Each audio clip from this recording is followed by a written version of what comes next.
Shalom, selamat pagi, selamat sabat kepada para pemirsa Hope Channel dimanapun kita semua berada, saudara-saudara berada. Kami percaya saudara-saudara tetap dalam keadaan sehat dan dengan sukacita kita kembali dapat berjumpa pada pagi sabat yang indah ini untuk mempelajari firman Tuhan pelajaran sekolah sabat. Namun demikian tidak ada salahnya saya mengucapkan merdeka karena hari ini adalah hari ulang tahun Republik Indonesia dan kita berbahagia karena terbebas dari penjajahan, dan satu harapan kita bukan hanya penjajahan secara duniawi tetapi penjajahan secara rohani. Kita terbebas dari dosa-dosa di dunia ini. Itulah yang kita telah nikmati melalui pengorbanan Yesus.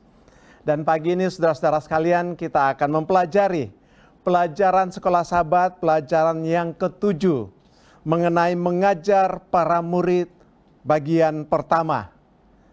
Tentu kita sangat senang pada pagi ini karena Tuhan telah mengutus hamba-Nya, Pendeta Budi Harwanto, untuk bersama-sama dengan kita menjelaskan kepada kita pelajaran ini yang kita akan nikmati bersama-sama.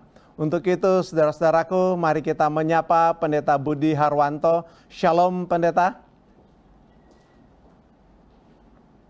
Shalom, selamat hari Sabat. Selamat Sabat, terima kasih Pendeta sudah bisa bergabung dengan kita semua, dengan Hope Channel pada pagi ini, sehingga kita bisa belajar bersama-sama pelajaran yang indah tentang mengajar para murid. Pendeta, ini suatu pelajaran yang sangat baik sepanjang kuartal ini atau sepanjang 3 bulan ini, dari bulan Juli, Agustus sampai September.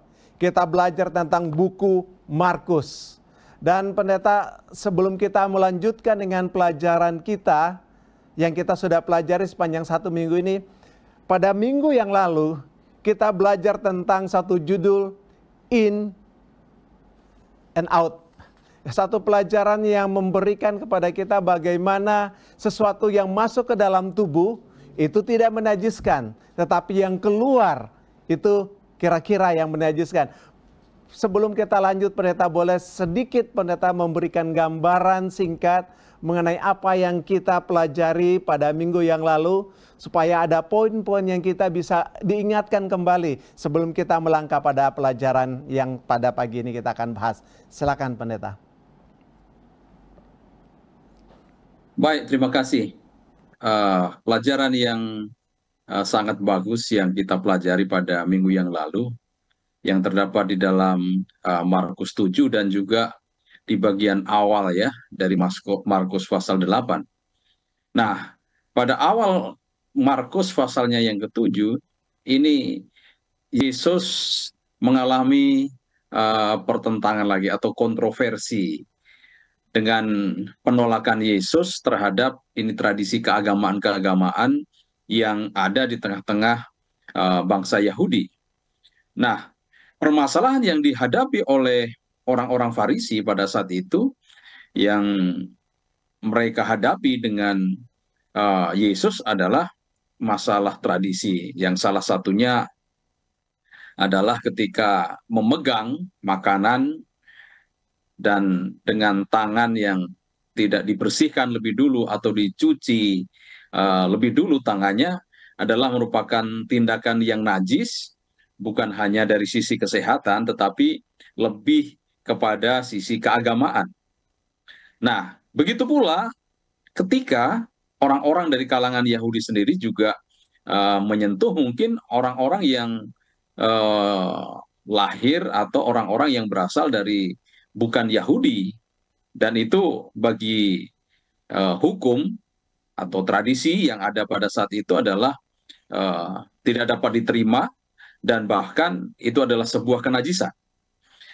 Nah, dari berbagai macam tradisi inilah menjadikan agama bukan sebagai penuntun untuk melihat Tuhan, untuk datang dekat kepada Tuhan. Justru dari tradisi-tradisi, upacara-upacara yang ada di dalam bingkai keagamaan ini justru menghalangi orang-orang yang adalah umat-umat Allah yang rindu untuk dekat dengan Allah, bertemu, menemukan Allah, dan memiliki hubungan dengan Tuhan secara pribadi, lebih intim, mereka bertumbuh kerohaniannya, justru dengan adanya tradisi-tradisi yang dipraktekkan pada masa itu, eh, yang ditentang oleh Yesus, karena tradisi-tradisi itu menjadi penghalang di dalam keagamaan mereka untuk memiliki hubungan yang dekat dengan Tuhan, pertumbuhan rohani yang lebih baik, bahkan melihat Tuhan. Karena tradisi keagamaan yang diciptakan oleh pemimpin-pemimpin agama yang ada pada saat itulah, itu justru menuntun orang-orang dalam apa? Kebutaan yang dapat menutup pintu kepada kerajaan sorga bagi manusia.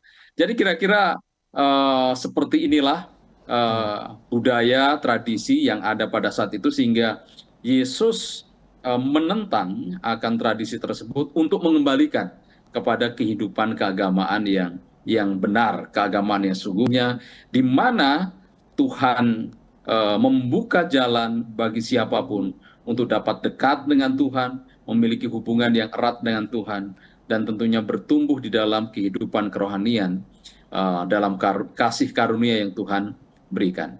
Jadi inilah hal sedikit tentang pelajaran kita pada sepanjang minggu yang lalu. Baik, terima kasih Pendeta untuk gambaran singkat satu pelajaran yang kita sudah pelajari pada minggu yang lalu. Pendeta, saat ini kita mempelajari Markus pasal 9 dan kita lihat ada beberapa poin yang penting di sini. Kalau Pendeta kita lihat dari pembagian buku Markus ini sendiri, mungkin Pendeta bisa memberikan gambaran kepada kita. Ini ada dari 1, sekarang sudah 9, nanti akan sampai 16.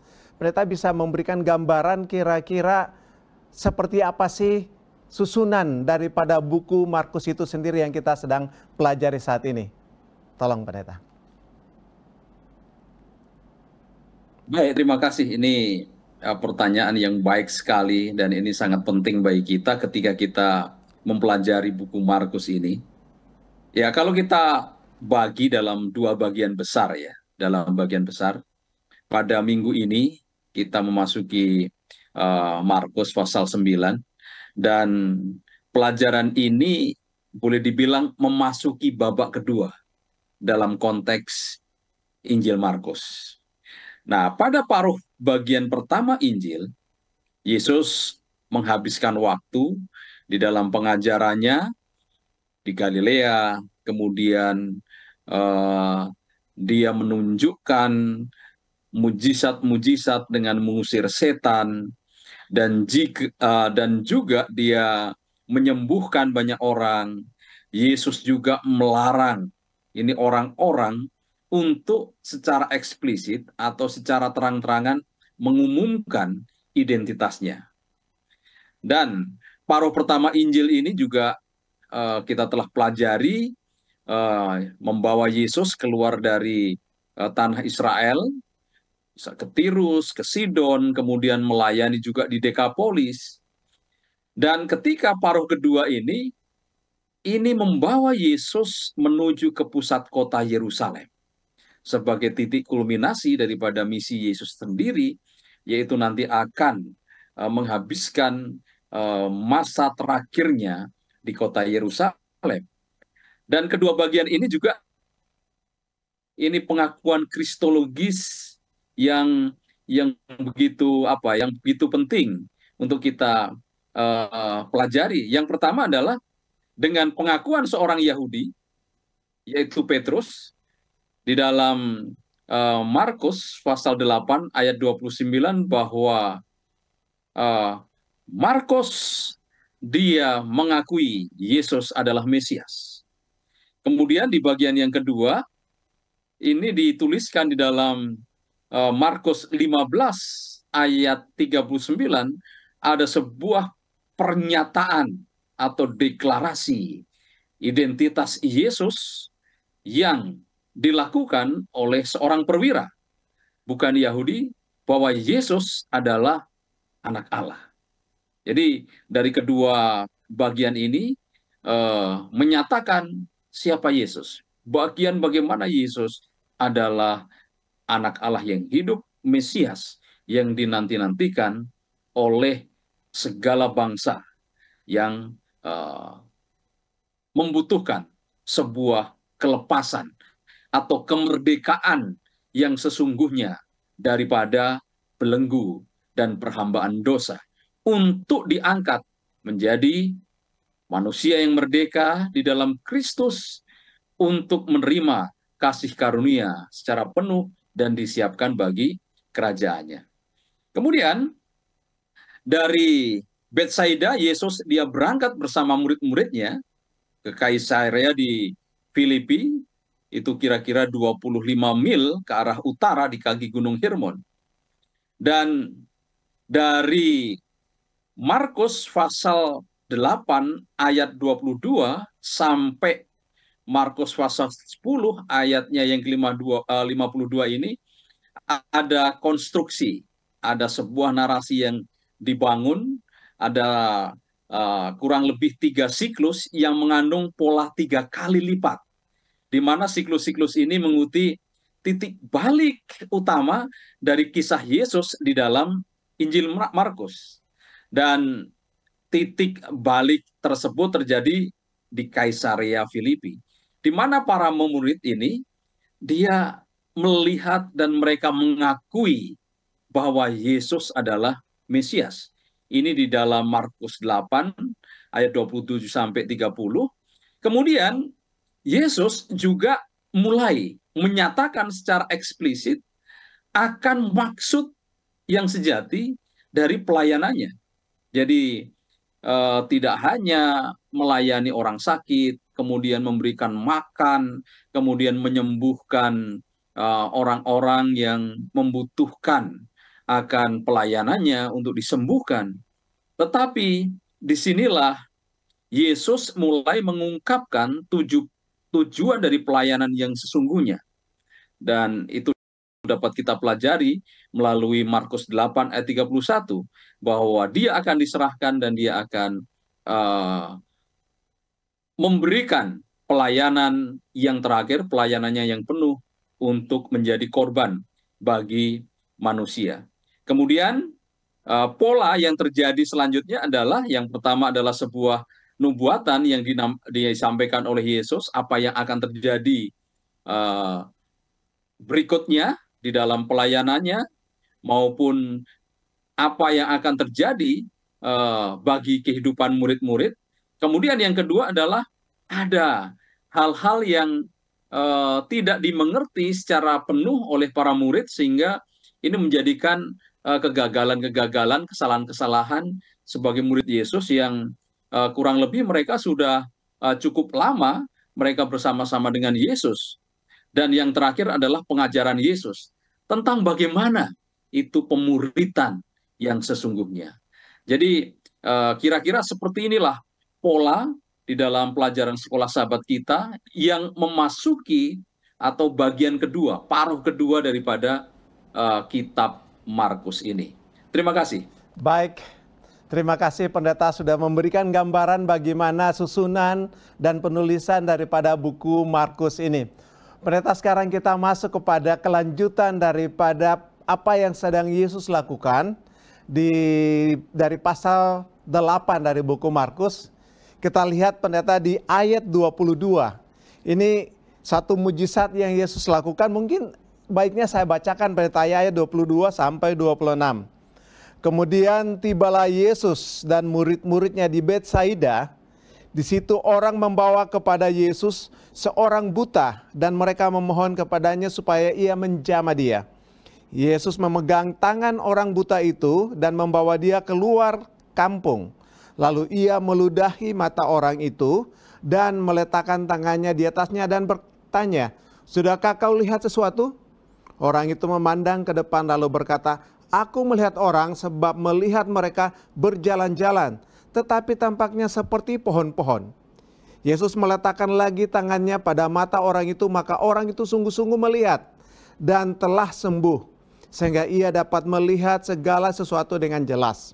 Sesudah itu Yesus menyuruh dia pulang ke rumahnya dan berkata, "Jangan masuk kampung."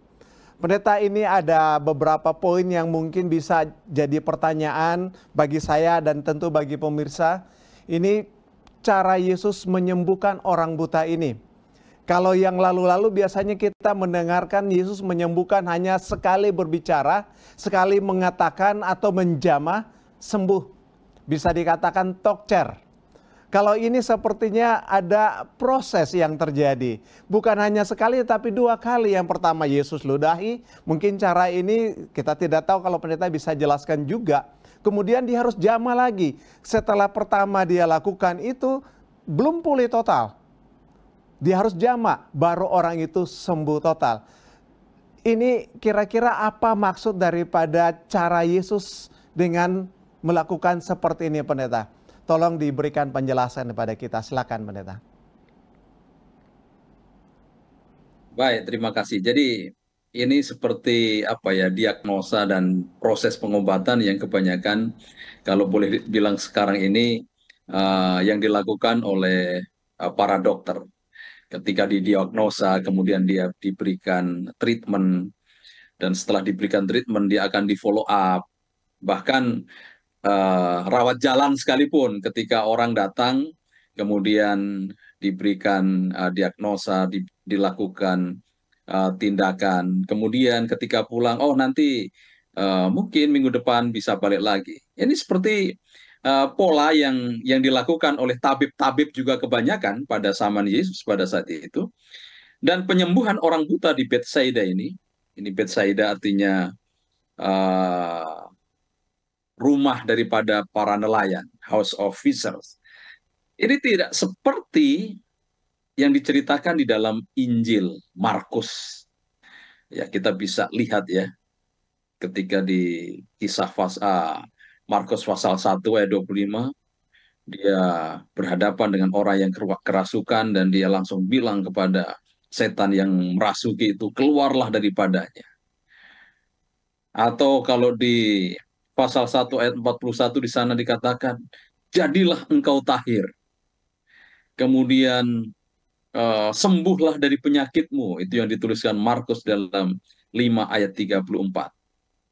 Tetapi ketika masuk dan menyembuhkan orang di Betsaida ini, di pasal 8 ayat 23, dia tanya, sudahkah kau lihat sesuatu?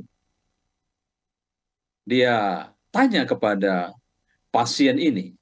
Dan hal ini tidak lazim karena juga tidak ada respons dari orang banyak dan murid-murid ini. Jadi kalau kita lihat ya, kisah ini terdiri dari beberapa hal. Jadi kronologinya merupakan perubahan setting tempat daripada itu pelayanan, yaitu dengan kedatangan Yesus dan para murid di Betsaida. Kemudian ada orang-orang yang membawa seorang buta ini kepada Yesus untuk disembuhkan. Kemudian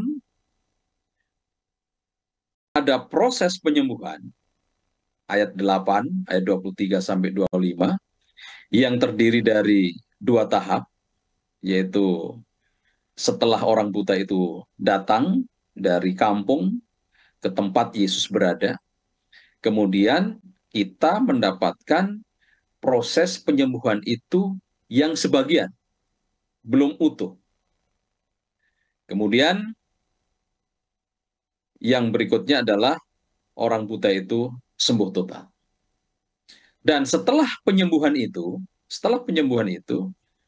ini Markus di dalam tulisannya, dia menutup kisah ini, dia menyuruh orang yang sudah disembuhkan ini untuk pergi ke kampung dan merahasiakan apa yang dia telah lakukan. Nah, ini Markus sepertinya menggunakan sebagai gambaran simbolis. Ini masuk seperti judul pelajaran sekolah sahabat kita adalah ini pelajaran bagi para murid. Jadi ketika sebelum-sebelumnya Yesus dia bersama-sama dengan para murid mengajar banyak orang secara umum, melayani banyak orang. Dan di masa transisi inilah dari babak pertama, akhir babak pertama dan memasuki babak kedua dari tulisan Markus ini, Yesus mengetahui betul akan keadaan kehidupan, kerohanian, dan pemikiran tentang dirinya, tentang Yesus, pemahaman, persepsi murid-murid tentang Yesus, ini masih ada sesuatu yang ingin diajarkan oleh Yesus. Karena ada suatu hal yang besar yang belum dimengerti seutuhnya oleh para murid.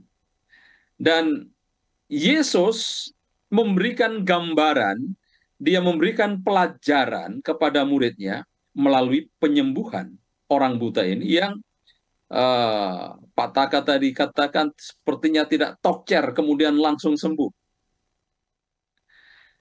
Nah, seperti dijelaskan dalam Markus 8 ayat 14 sampai 21. Penglihatan dan pemahaman para murid terhadap Yesus itu perlu juga sebuah proses. Karena misi utama Yesus ketika memasuki kota Yerusalem, apa yang akan terjadi di kota Yerusalem, dia akan menerima penderitaannya. Dan mereka belum mengerti sampai tahap ini. Bahkan mereka tidak melihat atau tidak mendengar dengan benar. Bahkan di dalam kehidupan mereka sendiri belum mengerti seutuhnya akan misi Yesus ini. Dan Markus memberikan gambaran, nanti akan kita pelajari berikutnya di sahabat depan di bagian yang kedua dalam memberikan pelajaran atau mengajarkan kepada murid-murid ini bahwa mereka mengalami kegagalan-kegagalan yang lebih banyak yang mereka alami. Termasuk kita pelajari pekan ini juga ada kegagalan di sana bahwa mereka tidak bisa menyembuhkan orang yang kerasukan.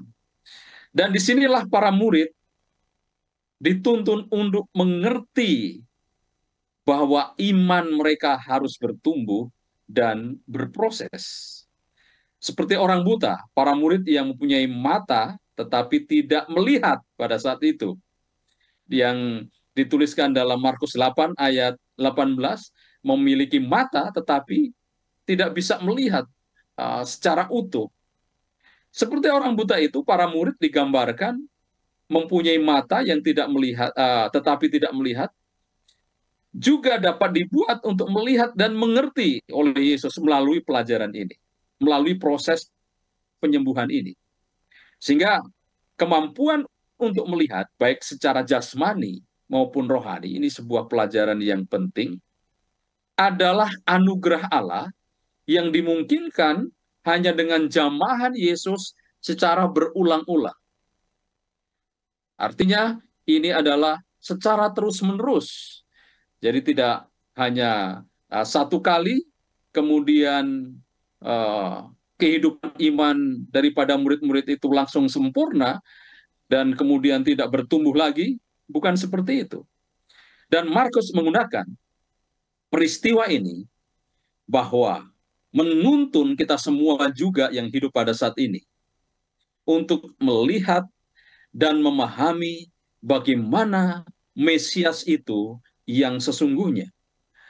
Dan juga untuk mempersiapkan akan kehidupan kita semuanya, bahwa ongkos yang harus dibayar daripada pemuritan itu memang harus dimengerti oleh para murid. Karena Yesus akan datang ke Yerusalem pada saat itu, akan menderita, dan Yesus akan mengajarkan bagaimana harga yang harus dibayar, ongkos yang harus dibayar untuk menjadi murid-murid Yesus. Jadi proses penyembuhan inilah yang tidak sekali langsung sembuh, ini menjadi pelajaran tersendiri bagi murid-murid akan kehidupan kerohanian mereka yang berproses. Jadi kira-kira seperti inilah kenapa proses daripada penyembuhan kepada orang buta ini tidak seperti proses penyembuhan-penyembuhan yang ada di dalam Injil Markus yang telah dilakukan oleh Yesus sebelumnya. Terima kasih. Baik, terima kasih pendeta, satu penjelasan yang luar biasa. Tentu kita memahami di dalam menjalani kehidupan kita, pertumbuhan iman kita tidak bisa berpikir, oh iman saya langsung top. Kita membutuhkan satu proses, dan inilah yang sudah dijelaskan pendeta bagaimana Yesus mengajarkan kepada kita untuk harus menjalani proses-proses ini. Mungkin prosesnya menyenangkan, ada juga proses yang menyakitkan, dan itulah ongkos atau cost yang kita harus jalani untuk mencapai suatu titik yang sangat Yesus inginkan dalam kehidupan kita. Terima kasih pendeta. Kemudian pendeta, kita melangkah lagi kepada ayat-ayat berikutnya. Di bagian pasal 8 ayat 27, mungkin para pemirsa kalau bisa mengikuti pelajaran ini, mari kita ambil Alkitab kita. Kita buka di Markus pasal 8 dan pasal 9 yang kita akan pelajari pagi ini. Di Markus pasal 8 ayat 27 sampai 30 dikatakan, kemudian Yesus beserta murid-muridnya berangkat ke kampung-kampung di sekitar Kaisarea Filipi. Di tengah jalannya bertanya kepada murid-muridnya, katanya, kata orang, siapakah aku ini? Jawab mereka, ada yang mengatakan Yohanes Pembaptis, ada juga yang mengatakan Elia, ada pula yang mengatakan seorang dari para nabi. Ia bertanya kepada mereka, tetapi apa katamu? Siapakah aku ini? Maka jawab Petrus, engkau adalah Mesias. Lalu Yesus melarang mereka dengan keras supaya jangan memberitahukan kepada siapapun tentang dia. Pendeta, ada 3 hal yang kita bisa lihat di sini, atau saya coba melihatnya, bahwa apa sih sebenarnya latar belakang kenapa Yesus harus menanyakan ini kepada murid-muridnya. Mungkin adakah sesuatu yang sedang terjadi sehingga Yesus menanya kepada murid-murid, menurut orang, siapakah aku ini? Kemudian kita lihat juga di sana yang paling cepat menjawab dari antara murid-murid ini Petrus. Saya kira dalam perjalanan mereka bersama-sama, Petrus ini begitu cepat bereaksi terhadap pertanyaan Yesus. Ini Petrus langsung menjawab, oh seperti ini. Dan pendeta, di bagian terakhir daripada bagian di ayat 30, Yesus bilang, oke, jangan beritahukan siapa-siapa. Pendeta, tolong jelaskan kira-kira latar belakang sampai Yesus menanyakan tentang hal ini pada murid-muridnya. Silakan. Baik, terima kasih. Ini menarik karena ini seperti di dalam model ya pembelajaran. Ketika seorang guru dia akan melanjutkan ini pelajaran yang berikutnya, biasanya akan memberikan pertanyaan kepada murid-murid, akan mereview. Jadi ini adalah tentang identitas Yesus. Menurut kebanyakan, karena mereka sudah bertahun-tahun ini bersama-sama dengan Yesus, menurut banyak orang, siapakah aku ini? Kemudian mereka menjawabnya, oh ada Elia.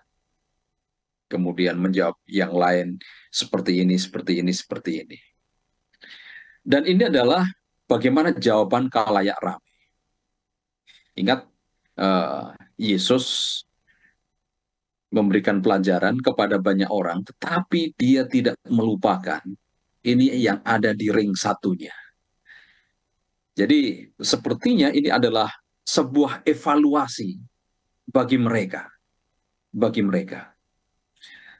Ini sangat menarik, dan Yesus mengambil sebuah inisiatif, bertanya kepada murid-muridnya tentang identitasnya.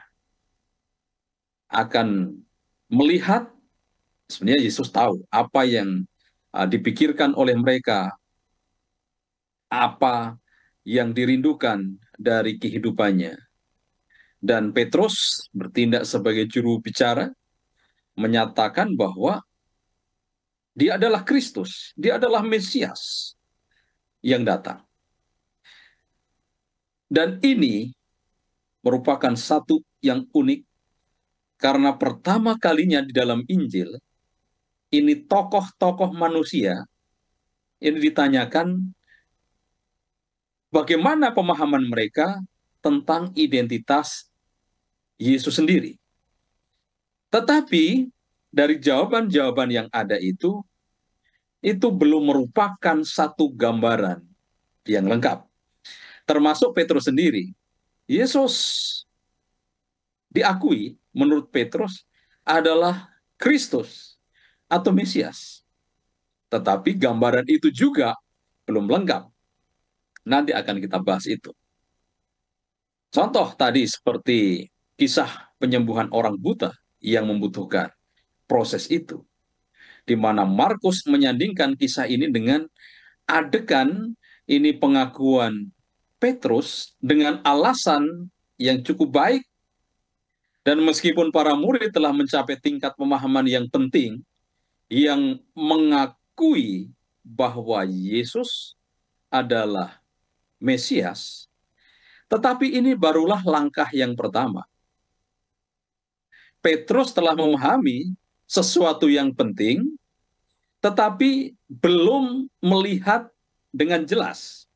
Sehingga Yesus bilang untuk tidak menceritakan. Kata sederhananya adalah, sudah, kamu diam saja. Stop sampai di situ. Sampai di sini dulu.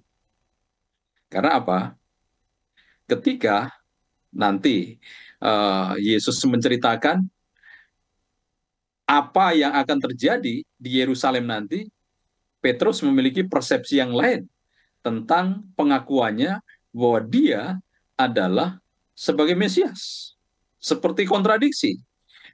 Di bagian ini Petrus menyatakan identitas Yesus sebagai Mesias, tetapi tidak lama kemudian di bagian lain sudah ini justru Yesus menegur Petrus dengan keras, dengan tegas. Karena apa? Ini baru langkah pertama. Baru langkah pertama. Pemahaman Petrus, pemahaman para murid yang diwakili oleh Petrus saat itu, pemahaman benar, tetapi belum lengkap. Hanya apa? Baru sebagian. Sehingga sebuah catatan yang lebih menyedihkan, nanti akan kita lihat di dalam narasi daripada Markus ini, Yesus dengan jelas mengatakan kepada murid-muridnya bahwa dia akan mati di ayat 31 dari pasal 8. Dan disitulah Petrus dan juga mungkin murid-murid yang lainnya belum menyadari secara penuh, secara lengkap, mengapa Yesus mengatakan seperti itu. Jadi sebutan tentang Mesias, tentang identitas yang sebenarnya dari Yesus, menurut Petrus dan murid-murid ini adalah benar, tetapi konsep yang sebenarnya tentang Mesias itulah yang belum mereka pahami, sehingga datang hal-hal yang lebih buruk sesudah pengakuan Petrus ini justru menjadi bagian daripada murid-muridnya. Sehingga disinilah mengapa Yesus begitu concern, dia begitu berfokus untuk memberikan pelajaran-pelajaran yang sangat penting ini bagi murid-muridnya. Gantinya dia hanya berfokus di dalam pelayanan kepada banyak orang, tetapi pada bagian pelajaran ini, pelajaran yang kita pelajari pada sepanjang minggu yang telah berlalu dan pelajaran minggu depan ini, fokus untuk jangkauan ke dalam kepada bagian ring 1 yang adalah murid-murid yang setiap hari ini bersama-sama dengan Yesus. Jadi inilah kira-kira mengapa ketika Yesus mengajarkan, dia bertanya siapakah dia kepada banyak orang, dan akhirnya dia bertanya secara pribadi kepada murid-muridnya. Kalau saya mencoba membayangkan, seandainya kita berada dalam situasi di antara murid-murid itu, ketika persepsi murid-murid itu bahwa Yesus adalah Mesias yang akan melepaskan mereka dari penjajahan Roma pada waktu itu. Kemudian kita baca di ayat yang 31 dari pasal 8 ini, memang bertentangan seperti yang pendeta sudah sebutkan tadi, bertentangan dengan persepsi mereka. Tetapi nanti kita lihat apa reaksi mereka sebentar pendeta. Tapi saya bacakan ayat 31, kemudian mulailah Yesus mengajarkan kepada mereka bahwa anak manusia harus menanggung banyak penderitaan dan ditolak oleh tua-tua, imam-imam kepala dan ahli-ahli Taurat, lalu dibunuh dan bangkit sesudah 3 hari. Pendeta, sebelum kita melihat reaksi daripada murid-murid ketika mendengar ini, mungkin pendeta bisa jelaskan dulu kepada kita makna daripada apa yang Yesus katakan bahwa ia akan dibunuh dan bangkit sesudah 3 hari bagi kita dalam kehidupan kita di zaman modern ini. Silakan pendeta. Baik, terima kasih. Ini ada sebuah pergeseran pertanyaan. Pertanyaan yang sebelumnya adalah, siapakah aku? Siapakah Yesus? Ini menurut para murid. Kemudian pertanyaannya bergeser, untuk apa Allah mengutus Yesus Kristus? Jadi yang pertama adalah identitasnya, kemudian yang kedua adalah misinya. Untuk apa dia datang? Untuk apa dia berada di sana? Ini sebuah pertanyaan yang merupakan pertanyaan lanjutan setelah murid-murid ini menjawab akan pertanyaan yang pertama. Dan sebanyak 3 kali ini Yesus mencoba membawa murid-muridnya kepada sebuah definisi yang baru tentang arti daripada Mesias itu, yaitu dengan menjelaskan pentingnya penderitaan. Jadi itu sebanyak 3 kali itu diulang. Kita boleh lihat itu di ayat yang sudah dibacakan tadi, di pasal 8 ayat 31. Kemudian Bapak Ibu di rumah bisa nanti melihatnya juga di pasal 9 ayat 30 sampai 37, dan juga di Markus 10 ayat 32 sampai 45. Jadi bagaimana pentingnya penderitaan itu diulang sampai 3 kali. Nah, secara signifikan Yesus berbicara tentang penderitaan itu secara gamblang. Bukan dengan apa? Bukan dengan perumpamaan. Yang sebelumnya ada pelajaran-pelajaran yang diajarkan kepada khalayak rame itu dilakukan atau dijelaskan Yesus dengan perumpamaan. Tetapi menjelaskan penderitaan ini, Yesus langsung kepada poinnya. Siapa yang akan menyerahkannya, kemudian prosesnya seperti apa, itu secara literal diberitahukan oleh Yesus kepada murid-muridnya.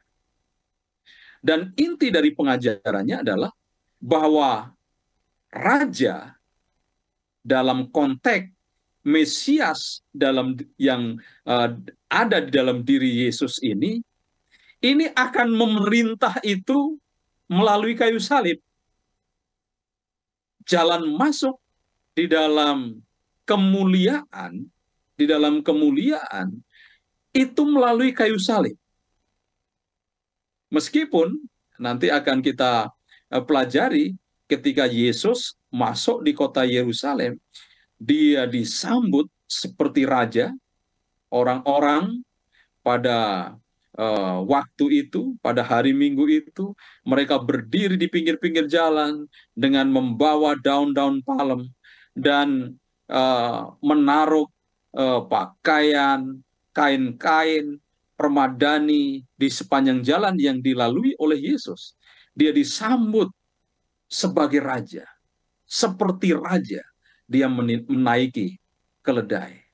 Tetapi pada akhir minggunya, minggu berikutnya, dia disalibkan. Dan inilah bagaimana Raja Mesias di dalam makna konsep Yesus itu akan dijalani. Kemudian Yesus menjelaskan dengan jelas tentang persyaratan untuk menjadi muridnya. Jadi salib bukanlah untuk dipikul sendirian, tetapi salib diperlukan bukan hanya sebagai sarana penebusan, tetapi juga sebagai cara hidup yang harus dipikul oleh para murid jika mereka ingin menjadi murid-muridnya. Sehingga disinilah para pembaca dari kitab Markus, baik dari para pembaca pertama dan juga kita yang hidup saat ini, kita perlu menyadari bahwa konsep Mesias ini berbeda dengan konsep Mesias yang dipahami oleh para murid dan kebanyakan orang pada saat itu. Karena kita bisa melihat juga konteks tempat pelayanan-pelayanan yang dilewati oleh Yesus pada paruh kedua ini ketika dia akan masuk kota Yerusalem, mereka melewati tempat-tempat yang boleh dibilang pengharapan akan datangnya Mesias itu sangat kuat. Dengan begitu militan, mereka sangat membenci pemerintahan Roma dan mereka ingin merdeka dari Roma. Inilah konsep yang sesungguhnya yang mereka miliki. Ya, seperti hari ini bangsa Indonesia merayakan kemerdekaannya, sudah sejak lama ratusan tahun merindukan kemerdekaan, dibayar dengan perjuangan, kemudian mendirikan satu negara yang merdeka sendiri. Dan pada saat itulah rencana, rancangan, paradigma berpikir dari kebanyakan orang, termasuk murid-murid, masih dipenuhi seperti ini. Sehingga ketika masuk di Yerusalem, disitulah Yesus akan mengembalikan kedaulatan kerajaan yang sesungguhnya secara jasmani, secara harafiah, dan Yesus akan menjadi raja, dan murid-murid ini akan ikut memerintah di dalam kerajaan itu. Tetapi disinilah Yesus memberikan bahwa kerajaan yang akan dia bangun, kemerdekaan yang sesungguhnya adalah kemerdekaan secara rohani terlepas dari dosa. Mereka dilepaskan dari kematian yang kekal dan diberikan kesempatan kepada kehidupan yang kekal, dan jalan itu untuk dia menjadi raja yang sesungguhnya itu melalui kayu salib. Sehingga disinilah sebuah pertentangan yang dihadapi oleh Yesus dengan murid-muridnya sendiri. Yang sebelumnya pertentangan Yesus dengan orang-orang Farisi, dengan orang-orang Saduki dan kelompok-kelompok yang lain. Tetapi di dalam pelajaran ini ada kontroversi antara makna yang benar dari Yesus dan pemahaman konsep tentang Mesias yang dimiliki oleh murid-murid saat itu. Dan ini menjadi makna yang penting bagi kita saat ini untuk menjadi murid Yesus, untuk menjadi Kristen. Ini merupakan ada hal yang harus dibayar, ada kos yang akan dikeluarkan, bahwa Yesus juga mempercayakan itu salib di dalam kehidupan kita masing-masing. Dan ini merupakan satu proses di dalam kelepasan yang sesungguhnya daripada Yesus yang memberikan kebebasan atau menjanjikan satu kemerdekaan yang sesungguhnya. Sehingga dari apa yang dilalui oleh para murid, sejarah telah mencatat, kita bisa lihat itu dari buku Markus ini, sehingga dengan lebih banyak membaca cerita tentang Yesus, lebih banyak membaca firman Tuhan, kita tidak akan melupakan sejarah keselamatan. Dan juga ada juga di sana ada sejarah kegagalan-kegagalan dari para murid yang mendorong kita semuanya untuk lebih memahami. Jadi inilah gambaran sedikit tentang bagaimana makna anak manusia harus menderita di tengah-tengah kehidupan para murid yang siap untuk masuk di kota Yerusalem pada saat itu. Terima kasih pendeta, ini luar biasa, kita bersyukur karena kematian Yesus membebaskan kita dari segala dosa kita dan hanya kita percaya itu akan kita alami dalam kehidupan kita. Disinilah perbedaan tanggapan daripada murid-murid mengenai Mesias dengan Yesus. Oleh sebab itu pendeta saya akan bacakan ayat selanjutnya, ayat 32 dan 33. Luar biasa reaksi daripada Petrus. Hal ini dikatakannya dengan terus terang, tetapi Petrus menarik Yesus ke samping dan menegur dia. Luar biasa Petrus menegur Mesias. Maka berpalinglah Yesus sambil memandang murid-muridnya. Ia memarahi Petrus katanya, "Enyalah iblis, sebab engkau bukan memikirkan apa yang dipikirkan Allah, melainkan apa yang dipikirkan manusia." Ini sangat tegas. Yesus memarahi murid-murid dan terutama Petrus dalam hal ini. Kira-kira pendeta, memang ini adalah perbedaan persepsi daripada murid-murid tentang Mesias. Tapi Yesus mengatakan menggunakan kata yang begitu tegas. Dari hal yang terjadi ini bisa pendeta jelaskan sedikit, kemudian sekalian pendeta bisa dijelaskan mengenai kata-kata keras ini. Ini kan kalau bisa dikatakan enyahlah iblis. Kalau kita bisa katakan saat ini setan kau. Apakah mungkin kita menggunakan kata-kata seperti ini pendeta? Tolong dijelaskan, silakan pendeta. Terima kasih. Ini memang Petrus dan murid-muridnya yang notabene adalah ring satu, yang tiap hari bersama-sama dengan Yesus, tetapi mereka masih memiliki konsep pemahaman tentang Mesias ini masih terlalu sempit dan terkesan terlalu syarat dengan fantasi manusia yang egois, mementingkan dirinya sendiri. Dan ya mungkin ini agenda daripada para murid ketika masuk di kota Yerusalem, kemudian akan segera menggulingkan kuasa-kuasa yang membelenggu umat-umat Allah pada saat itu. Kemudian Mesias menurut definisinya adalah seorang pemenang yang ditakdirkan untuk mendapatkan kehormatan dan juga kemuliaan. Sehingga kalau Mesias kemudian menderita, itu adalah satu hal yang mustahil, tidak masuk di dalam konsep dan definisi mereka. Karena Mesias akan datang sebagai pahlawan yang penuh dengan kemenangan. Sehingga oleh karena itulah Petrus ini boleh dibilang sudah lancang. Kita mengingat ke belakang ketika Yesus memanggil Petrus, "Mari ikutlah aku akan menjadikan engkau sebagai penjala manusia." Ini narasi, terminologi yang digunakan, ikutlah aku, memiliki makna ikut, jangan jauh-jauh dari saya, kamu di belakangku, sehingga kamu bisa melihat apa yang saya lakukan, kemanapun saya pergi, kamu tetap mengikuti dari belakang.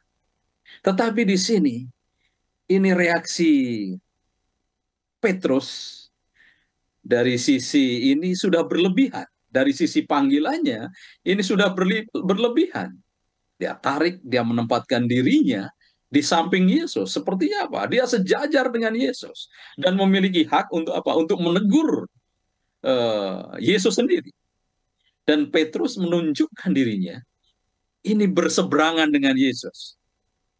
Ingat, di dalam pelajaran-pelajaran awal, ada kontroversi-kontroversi, kemudian ada penyebab-penyebab pertentangan yang kontroversi itu antara Yesus dengan orang-orang yang di luar kelompok ini. Tetapi justru sampai di sini, pertentangan atau kontroversi ini bersama Yesus berseberangan dengan kelompok murid-muridnya sendiri yang ingin memaksakan agenda mereka, bukan agenda Yesus Kristus. Bagaimana Yesus harus menjalani panggilannya. Dan Yesus mempersiapkan mereka di dalam satu pemerintahan Allah, tetapi murid-muridnya, Petrus dalam hal ini, dia berpikir dalam kerangka manusiawi. Sehingga Yesus menegurnya. Ini bukan agenda Allah. Ini adalah pemikiran manusia. Sementara Yesus mencari kehendak daripada Allah sendiri.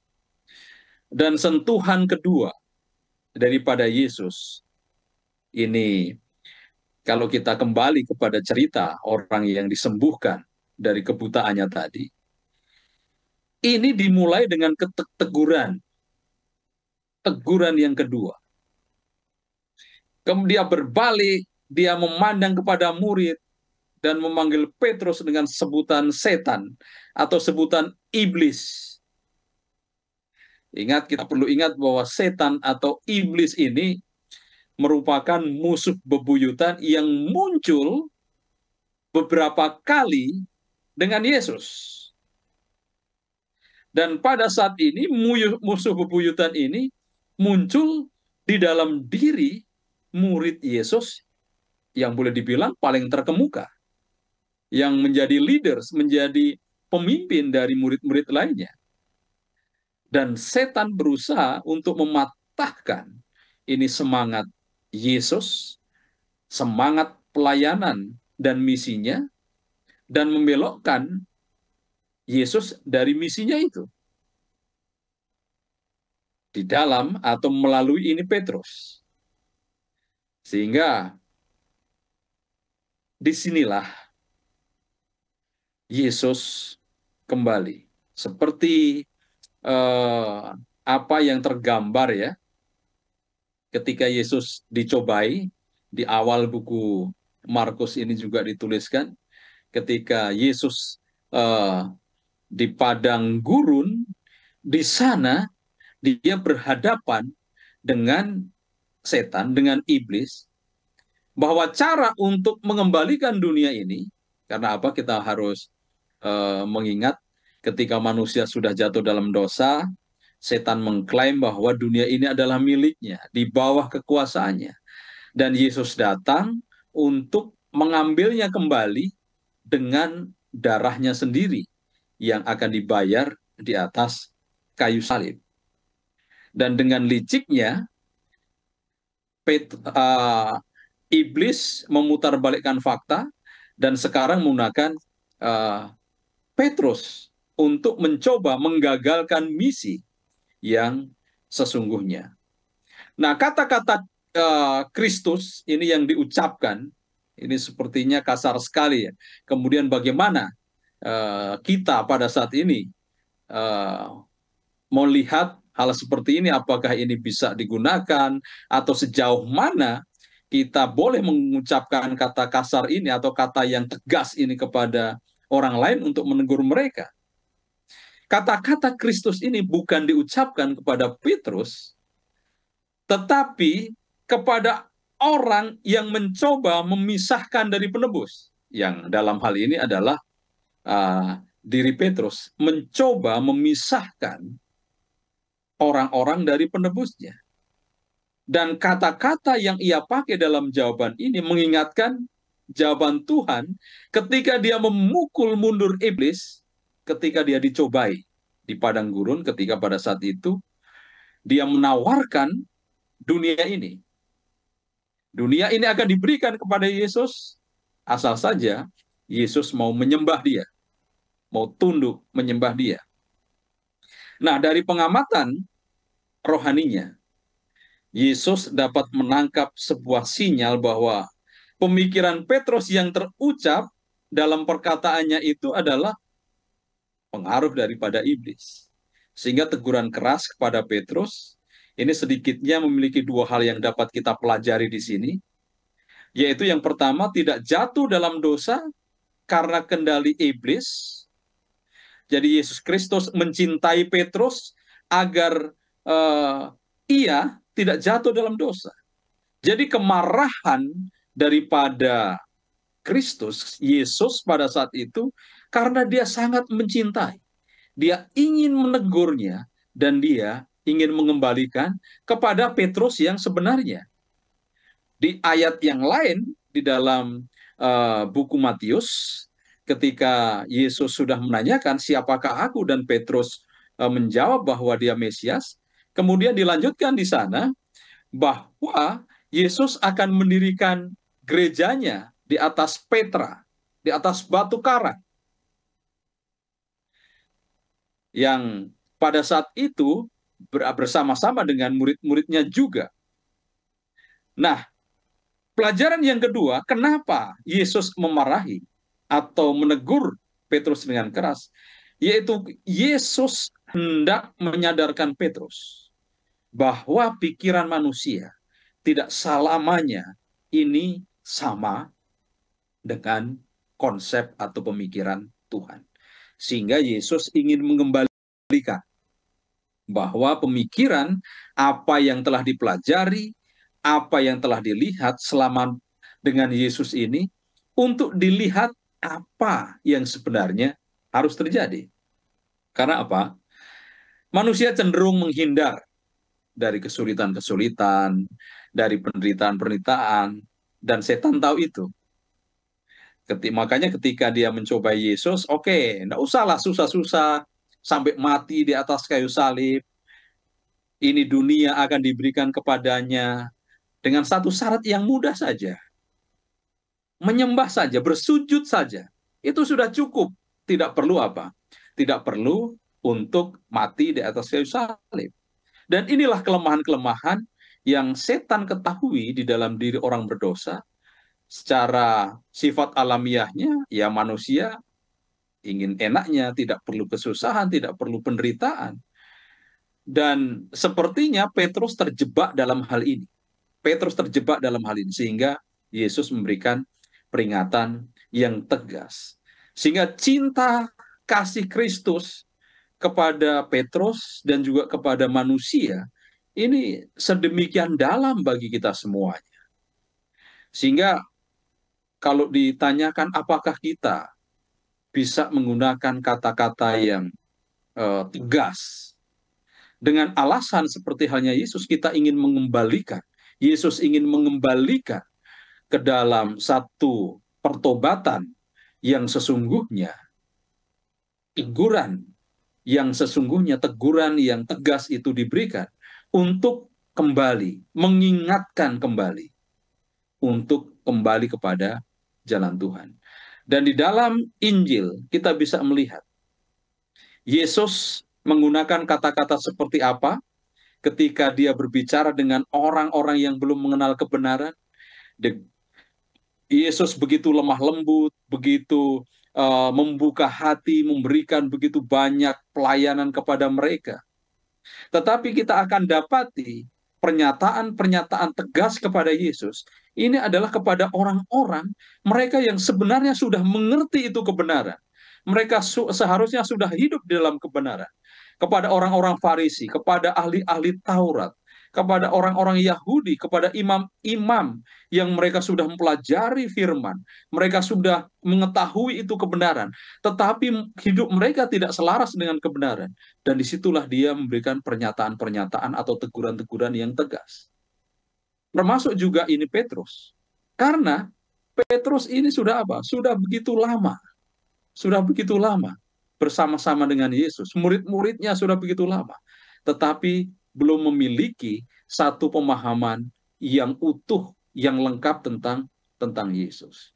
Jadi perlu bisa kita gunakan satu teguran-teguran yang tegas, ya, bukan teguran-teguran yang kasar, yang bisa membuat orang mungkin tidak akan percaya. Dan di zaman Yesus juga teguran-teguran yang keras juga tidak semuanya didengarkan seperti orang-orang Farisi dan yang lain-lain. Tetapi teguran yang tegas, menyatakan kebenaran yang tegas kepada orang-orang yang sudah mempelajari kebenaran, orang-orang yang sudah hidup di dalam kebenaran yang sudah begitu lama, tetapi hidupnya tidak sesuai dengan rancangan dan apa yang harus dilakukan sesuai dengan apa yang dipelajari ini perlu juga dilakukan di dalam case-case tertentu, seperti halnya untuk teguran-teguran yang sangat prinsip kepada umat-umat Tuhan seperti halnya ini kepada Petrus yang telah dilakukan oleh Yesus. Jadi inilah alasan kenapa ini begitu tegas teguran ini kepada Petrus. Terima kasih. Terima kasih pendeta, suatu penjelasan yang luar biasa. Mungkin cara menyampaikan adalah walaupun kita menggunakan kata-kata yang tegas, tapi disampaikan dengan kasih, maka itu sangat diterima dengan baik oleh pendengar. Itulah saya yakin yang dilakukan oleh Yesus. Terima kasih penjelasannya pendeta. Pendeta, ini karena waktu kita masih banyak yang kita harus cover, namun waktu kita tinggal sedikit. Boleh pendeta memberikan sedikit gambaran atau ringkas saja mengenai di ayat Markus pasal 8 ayat 34 dan 35.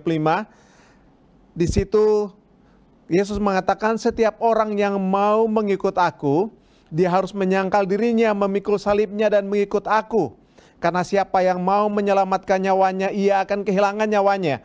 Tapi barang siapa kehilangan nyawanya karena aku dan karena Injil, ia akan menyelamatkannya. Sama juga dibahas dalam Yohanes 12 ayat 25. Singkat aja pendeta, kira-kira sepenting apakah mengikut Yesus ini? Sehingga kita harus mengambil resiko kehilangan nyawa seperti yang dikatakan oleh ayat ini. Kita mengikut Yesus bisa saja kita kehilangan nyawa. Sepenting apa kita harus mengikuti Yesus, Pak? Silakan pendeta. Baik, mengikut Yesus adalah sepenuhnya hidup bagi Yesus. Sehingga Paulus katakan ketika apa yang dia sudah lakukan di dalam kehidupannya itu sia-sia. Itu sia-sia ketika dia sudah mengenal Yesus. Sehingga dia menyimpulkan bahwa kalaupun hidup adalah hidup untuk Yesus, kalaupun ada sebuah kematian yang harus ditanggung, itu adalah merupakan sukacita. Itu adalah merupakan sebuah keuntungan. Karena di dalam kehidupan sebagai pengikut Kristus. Jadi kalau kita lihat dari panggilan yang pertama bahwa ikutlah aku, disitulah ada satu hubungan relasional, kerohanian. Kemudian dari hubungan disitulah Yesus akan mengubahkan seutuhnya. Akan mentransformasikan kehidupan umat Tuhan, muridnya itu seutuhnya. Sehingga dalam case ini dari penjala ikan menjadi penjala manusia itu adalah kontras sekali. Tanpa penyerahan yang sungguh-sungguh seutuhnya itu tidak akan dapat terjadi. Sehingga dari sinilah kita bisa melihat bahwa mengikut Yesus itu adalah penyerahan yang seutuhnya. Sehingga penyerahan yang seutuhnya di sini memiliki sebuah konsekuensi. Seperti halnya Yesus sendiri. Karena apa? Di dalam pertentangan yang besar ini tidak ada area netral. Ketika kita mengikuti Yesus seutuhnya, itu akan menjadi musuh daripada kuasa kegelapan yang dikomandoi oleh iblis sendiri. Sehingga disitulah segala sesuatu bisa saja terjadi kepada umat-umatnya. Bahkan kematian sekalipun, kesulitan-kesulitan akan bisa datang. Sehingga disinilah mengapa mengikut Yesus, menjadi murid Yesus, itu adalah kita menyerahkan kehidupan seutuhnya bagi Tuhan. Yang tadinya kita telah ditebus dari perhambaan dosa, kemudian kita menjadi hamba kebenaran. Kalau kita mempelajari kata hamba ini, di situ tidak ada hak pribadi kita. Karena itu kita akan menjadi seperti properti, menjadi miliknya Tuhan. Sehingga disitulah kita akan menghadapi apa saja yang bisa saja, apa yang Yesus hadapi pada waktu yang lalu, kita akan hadapi saat ini. Jadi kira-kira logisnya adalah seperti ini. Menjadi hamba Tuhan adalah seutuhnya kita milik Tuhan. Sehingga kemanapun dan apapun Tuhan kehendaki dalam diri kita, kita akan lakukan itu. Termasuk mungkin kematian sekalipun yang harus dibayarkan.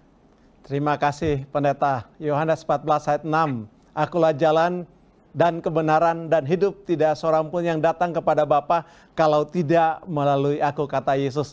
Pendeta sudah jelaskan, tentu tanpa kita mengikuti Yesus nggak ada gunanya hidup di dunia ini. Kita akan binasa satu saat kelak. Baik, terima kasih Pendeta. Ini banyak benar pelajaran kita yang kita bisa ambil daripada buku Markus pasal 8 dan pasal 9 ini. Kita lihat di Markus pasal 9, Pendeta, di situ ada di ayat 1, ini cukup menarik. Katanya lagi kepada mereka, aku berkata kepadamu, sesungguhnya di antara orang yang hadir di sini, ada yang tidak akan mati sebelum mereka melihat kerajaan Allah telah datang dengan kuasa. Pendeta, ini gambaran tentang kedatangan atau kerajaan yang datang dengan kuasa. Ini pemikiran tentu adalah bahwa Yesus datang kedua kali. Dan Yesus mengatakan bahwa ada yang tidak akan mengalami kematian dan melihat kedatangan Yesus kedua kali. Kira-kira seperti itu gambarannya. Pendeta, boleh dijelaskan ada enggak yang sampai saat ini dari zaman Yesus yang masih hidup sampai nanti kedatangannya yang kedua kali? Mohon diberikan penjelasan tentang ayat ini, Pendeta. Terima kasih, silakan. Baik, terima kasih. Saya akan coba memberikan penjelasan ini secara singkat. Pada saat itu konteksnya Yesus berbicara dengan murid-muridnya. Jadi ini merujuk bahwa di antara yang hadir, ini orang-orang yang hadir pada saat itu, mereka tetap apa? Akan tetap hidup ketika kerajaan itu dinyatakan di tengah-tengah mereka. Ada mungkin banyak orang yang langsung merujuk ini kepada kedatangan Yesus yang kedua kali, di mana ketika Yesus datang yang kedua kali, mereka ini secara fisik akan tetap hidup. Tapi mari kita lihat dari konteks apa yang dikatakan Yesus di sini. Apa yang dimaksudkan orang yang hadir di sini, ada yang tidak akan mati sebelum mereka melihat bahwa kerajaan Allah datang dengan kuasanya. Kalau kita melihat dari kisah di mana Yesus mengajarkan hal ini, tidak lama kemudian ada sebuah pelajaran yang sangat-sangat penting bagi murid-muridnya. Setelah perikop itu selesai, kemudian masuk di dalam cerita berikutnya, di mana 6 hari kemudian Yesus membawa Petrus, membawa Yakobus, dan membawa Yohanes bersama-sama dengan mereka naik ke sebuah gunung yang tinggi. Kemungkinan ini adalah Gunung Hermon. Dan di situ mereka sendirian saja, lalu Yesus berubah rupa di depan mata mereka, dan pakaiannya sangat putih berkilat-kilat. Dan tidak ada seorang pun di dunia ini yang dapat mengelantang pakaian seperti itu. Itu yang dikatakan di dalam Markus pasal 9 ayat 2 dan 3. Dan disinilah, di situ Yesus menyatakan bagaimana keilahian Yesus. Dia sebagai Mesias, dia sebagai Raja, dia adalah Allah dengan penuh kemuliaannya. Jadi transfigurasi, proses daripada pemulihan ini adalah manifestasi sesaat dari kuasa kerajaan Allah yang akan digambarkan atau yang akan dinyatakan secara lengkap ketika dia datang kedua kali nanti. Sehingga meskipun murid-murid pada saat itu masih hidup semua, mereka, beberapa di antara mereka yang secara khusus adalah Petrus, kemudian Yakobus, dan juga Yohanes, ini beberapa orang ini diberikan kesempatan oleh Yesus sendiri untuk melihat bagaimana kemuliaan kerajaan Allah ini. Sehingga dalam pemahaman inilah pemulihan ini telah mengantisipasi dan menjamin bahwa kedatangan Yesus yang kedua kali yang penuh dengan kemuliaan itu, yang diceritakan di dalam Yohanes pasalnya yang ke-14 itu adalah sesuatu yang nyata. Mereka sudah diperlihatkan satu kemuliaan, kealahan daripada Yesus Kristus di antara mereka. Datangnya kerajaan Allah secara kemuliaan, mereka sudah lihat. Sehingga ada kesulitan-kesulitan yang mungkin dialami oleh ketiga orang ini juga pada nantinya. Mereka sudah diberikan kesempatan melihat kerajaan itu, tetapi mereka belum melihat secara utuh bagaimana konsep Mesias ini. Sebab kebanyakan orang mungkin menjadi tidak percaya, menjadi tidak tawar hati oleh karena ayat ini. Bagaimana mungkin Yesus belum datang, sudah 2000 tahun, dan tidak ada di antara mereka ini yang hidup, yang bisa menyaksikan datangnya kerajaan Allah. Tetapi boleh dibilang sebagian kemuliaan kerajaan Allah ini telah diperlihatkan kepada mereka ketika Yesus dimuliakan di atas gunung.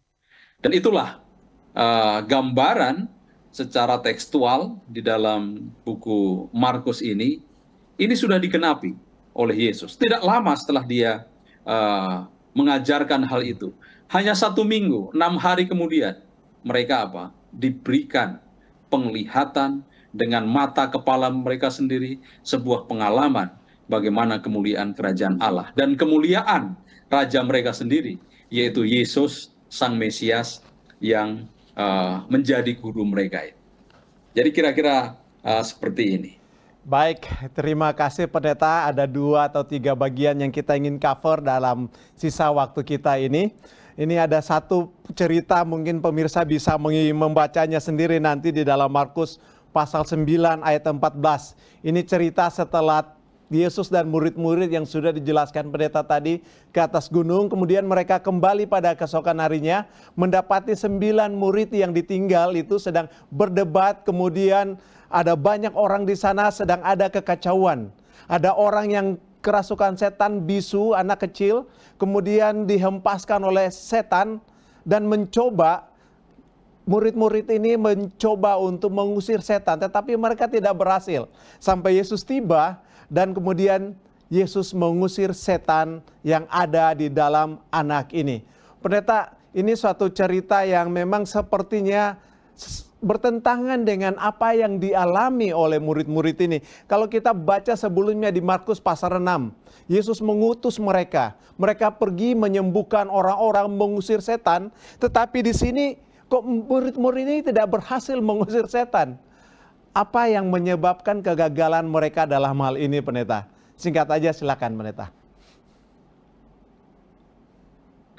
Kalau kita bisa melihat ya, ini para murid ini tampaknya percaya bahwa karunia untuk menyembuhkan atau karunia untuk melayani orang dan dapat menyembuhkan ini yang telah mereka terima dari Yesus ini sepertinya berada ini dalam kendali mereka, di dalam kendali mereka. Ingat, mereka sudah bersama-sama dengan Yesus, melihat kemuliaan Yesus, dan bahkan mereka bersama-sama melayani Yesus. Seakan-akan kuasa atau berkat untuk boleh melayani ini menjadi milik mereka, dan ini menjadi kendali mereka dan kapan saja bisa dilakukan. Dan inilah sesuatu yang salah yang dialami oleh murid-muridnya, bahwa penyerahan yang sungguh-sungguh, kita bisa melihat bagaimana kehidupan, kualitas kehidupan doa, kehidupan penyerahan daripada murid-murid Yesus ini berbeda dengan Yesus. Yesus di dalam pelajaran beberapa minggu yang lalu telah kita pelajari, setiap pagi dia mengasingkan dirinya, maintain, dan dia menjaga hubungannya dengan Tuhan di dalam doa, di dalam belajar akan kehendak-kehendak Tuhan. Tetapi dalam beberapa peristiwa, murid-murid ini ketika Yesus berdoa, mereka tidak berdoa.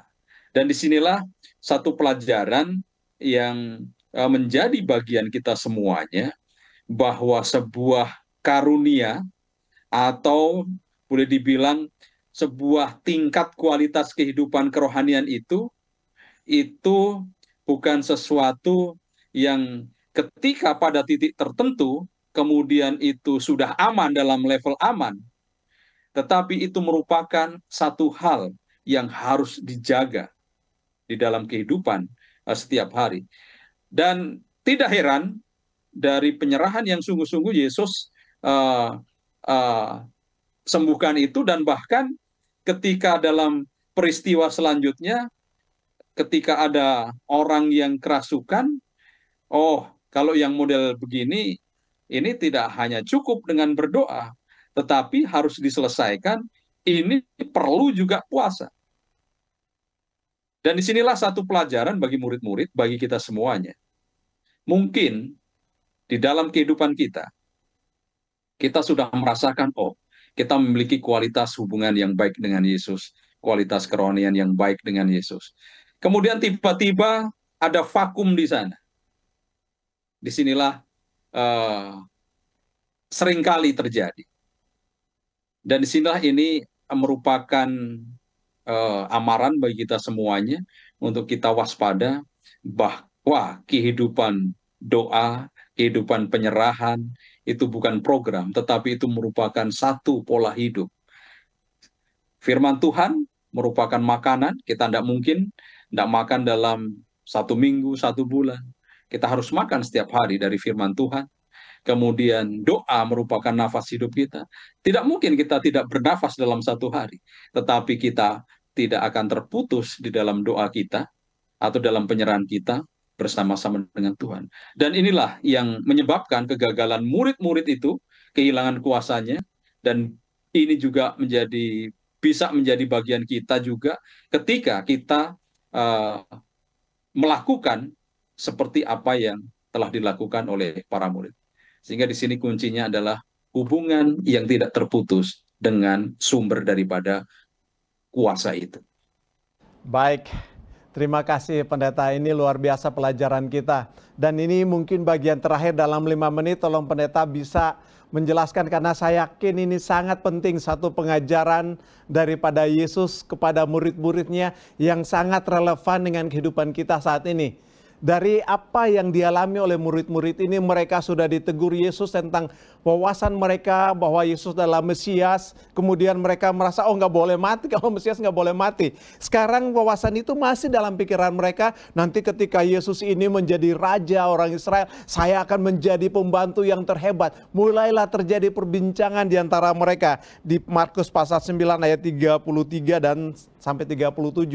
Sehingga mereka bertengkar dalam tanda kutip, siapa yang merasa terbesar di antara mereka. Hal ini diketahui oleh Yesus. Lalu Yesus bertanya kepada mereka, apa sih yang kamu perbincangkan? Mungkin kita bisa membayangkan mereka akan nampak seperti anak kecil yang tidak tahu mau menjawab apa. Baru Yesus menjelaskan di sana, siapa yang ingin menjadi terbesar harus menjadi pelayan. Ini sangat bertentangan dengan kehidupan kita saat ini. Seorang yang paling besar atau seorang yang hebat itu pasti memiliki banyak pelayan. Yesus mengajarkan hal yang berbeda. Pendeta, tolong jelaskan hal ini kepada kita. Terima kasih, silakan. Baik, terima kasih. Yesus menandaskan bagaimana kepemimpinan seorang hamba ini. Dan itu dibuktikan juga di dalam diri Yesus, bahwa Yesuslah yang terbesar. Dia adalah Raja alam semesta yang bisa mengembalikan semuanya. Tetapi apa yang dia lakukan adalah dia mengosongkan dirinya. Dia yang adalah Tuhan, dia mengambil rupa seorang hamba, seorang manusia, dan dia hidup di atas dunia ini. Dan inilah yang dia tularkan kepada murid-muridnya. Dan Yesus mengajarkan hal ini. Siapa yang paling besar ini? Ini secara private. Berada di dalam sebuah rumah. Mereka menjawab pertanyaan daripada Yesus dengan keheningan. Karena mereka sedang berdebat tentang siapa yang terbesar itu. Nah, untuk memberikan gambaran, untuk mereka mengerti, sambil duduk di ayat 35, Yesus memanggil kedua belas murid itu, dan disitulah Yesus mengambil peran dan memiliki otoritas sebagai rabi.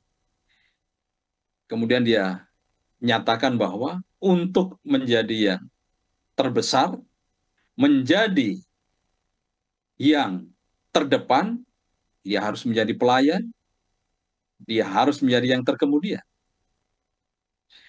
Dan kemudian Yesus mengajarkan, ini konsep dari pelayan, hamba atau doulos. Nah, kebesaran duniawi seringkali hanya dipertunjukkan bagi beberapa orang saja. Tetapi pelayanan yang sesungguhnya inilah jalan daripada hal untuk mencapai kebesaran itu. Kemudian Yesus memberikan analogi, dia memanggil, dia memberikan gambaran tentang kehidupan anak kecil. Kehidupan anak kecil yang mereka memiliki satu kepercayaan yang tidak bersyarat kepada orang tua mereka. Mereka sangat mengetahui apa yang akan dilakukan oleh orang tua untuk memelihara, menjaga akan kehidupan mereka. Dan disinilah konsep dari penurutan yang sesungguhnya itu ada di sana. Sehingga kepemimpinan hamba ini sangat ditekankan oleh Yesus, bagaimana penurutan yang sungguh-sungguh memperlakukan orang-orang yang ada di sekitarnya untuk dilayani dan menempatkan kehidupan daripada murid-murid dan kehidupan dari Yesus ini hanya sebagai pelayan. Sehingga Yesus katakan bahwa aku datang bukan untuk dilayani, tetapi untuk melayani. Dan dari jalan itulah dia bisa untuk menyelamatkan dunia ini.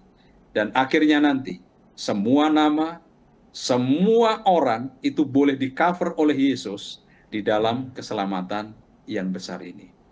Dan akhirnya dia akan menjadi raja yang terbesar di alam semesta ini. Amin. Puji Tuhan, pendeta, luar biasa penjelasan yang kita sudah dapat dari awal pelajaran kita untuk minggu ini, luar biasa sampai pada bagian akhir.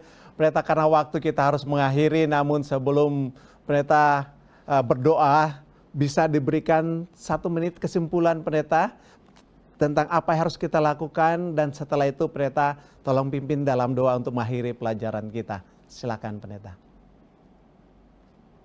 Baik, terima kasih. Menjadi murid Kristus, kita harus menjadikan dan meneladani apa yang telah dilakukan oleh Yesus. Menjadi murid Kristus bukan hanya membawa agenda pribadi kita, tetapi biarlah agenda Yesus Kristus yang menjadi agenda kita. Sehingga kemanapun dia pimpin, kita akan mengikutinya. Seperti gambaran di dalam kehidupan anak domba, pengikut anak domba 144.000, kemanapun Yesus pergi, kita akan mengikutinya. Sehingga disitulah kita dengan satu harapan yang besar, kasih karunia dan naungan daripada Yesus Kristus yang memimpin kita, yang akan kita ikuti, kita akan benar-benar dimerdekakan dari perhambaan dosa duniawi kita, tetapi kita akan mencapai satu titik di mana kita boleh menikmati kemerdekaan yang sejati. Mari kita berdoa. Terima kasih Tuhan, pada hari Sabat yang kudus ini kami bersyukur. Kami sebagai bangsa Indonesia boleh merasakan kemerdekaan dari penjajahan secara duniawi pada waktu yang lalu. Tetapi sebagai umat-umat Tuhan, kami tetap berdoa bagi bangsa dan negara ini. Kami tidak hanya merdeka dari penjajahan fisik, penjajahan duniawi di atas dunia ini, tetapi kami benar-benar dimerdekakan dari perhambaan dosa. Ketika kami dibebaskan dari perhambaan dosa, kami masuk sebagai murid Yesus yang sesungguhnya, dan kami akan menuruti apa yang direncanakan oleh Tuhan. Sehingga kemanapun kami diutus, kemanapun Tuhan kehendaki, apa yang harus kami lakukan, biarlah itu menjadi sukacita bagi kami semuanya. Kiranya berkat-berkat dan pemeliharaan Tuhan menjadi bagian bangsa ini, menjadi bagian kami semuanya, pemirsa Hope Channel dimanapun. Kami bisa merasakan kemerdekaan yang sesungguhnya di dalam Yesus Kristus. Kiranya Tuhan mengampuni dosa kami. Kami serahkan hidup dan doa kami ini dalam nama Yesus Tuhan dan Juru Selamat kami. Amin.